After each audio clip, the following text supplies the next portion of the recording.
ये वो देसी उपाय है जिसके सामने बड़े से बड़े उपाय भी फेल हो जाएंगे। स्वागत है एक बार फिर से हमारे चैनल पे आप सभी का। हेलो, मेरा नाम है प्रिया।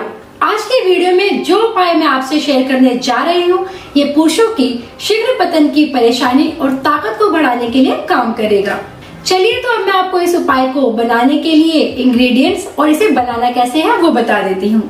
इस उपाय को बनाने के लिए आपको दो चीजें लेनी है, जिसमें से पहली चीज है मखाने। मखाने मर्दाना ताकत को बढ़ाने में काफी अच्छा स्रोत होता है। इवन इसे आप नॉर्मली भी खाकर अपनी ताकत को बढ़ा सकते हैं।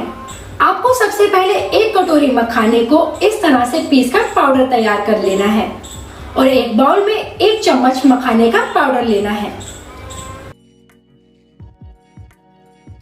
इसके बाद जो दूसरी चीज हमें लेनी है वो है जिनसेंग पाउडर। जिनसेंग पाउडर ताकत को बढ़ाने के लिए और बिस्तर में देर तक बने रहने के लिए यूज किया जाता है। इसमें आपको वो आयुर्वेदिक प्रॉपर्टीज मिल जाती है जो शरीर को मजबूत करके यौन रोगों से लड़ती है। आपको 1 चम्मच मखाना पाउडर में आधा चम्मच जिनसेंग पाउडर का मिक्स करना है। मिठास के लिए आप इसमें मिश्री का पाउडर भी ऐड कर सकते हैं। अब मैं आपको बताती हूँ इसे इस्तेमाल कैसे करना है। इसे आप जब चाहे दिन में एक बार खा सकते हैं, खाना खाने के बाद या पहले, जब आपका मन करे आप इसे इस्तेमाल कर सकते हैं।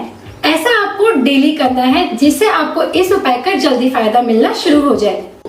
इस उपाय की जो खास बात है वो है कि ये उपाय शरीर की ताकत को बढ़ाने के लिए तो असरदार है ही, साथ ही बाकी की जो प्रॉब्लम है वो भी सभी धीरे धीरे कर खत्म होना शुरू हो जाएगी और आप संभोग के बीच में बार बार रुके बिना ही देर तक संभोग कर पाएंगे और चरम सुख तक पहुंच पाएंगे। इस उपाय से हर उम्र का पुरुष अपनी ताकत को बढ़ा सकेगा। तो ये था मेरा आज का उपाय। वीडियो पसंद आई तो इसे लाइक कर दें और कमेंट करके हमें जरूर बताएं कि ये वीडियो आपको कैसी लगी। धन्यवाद।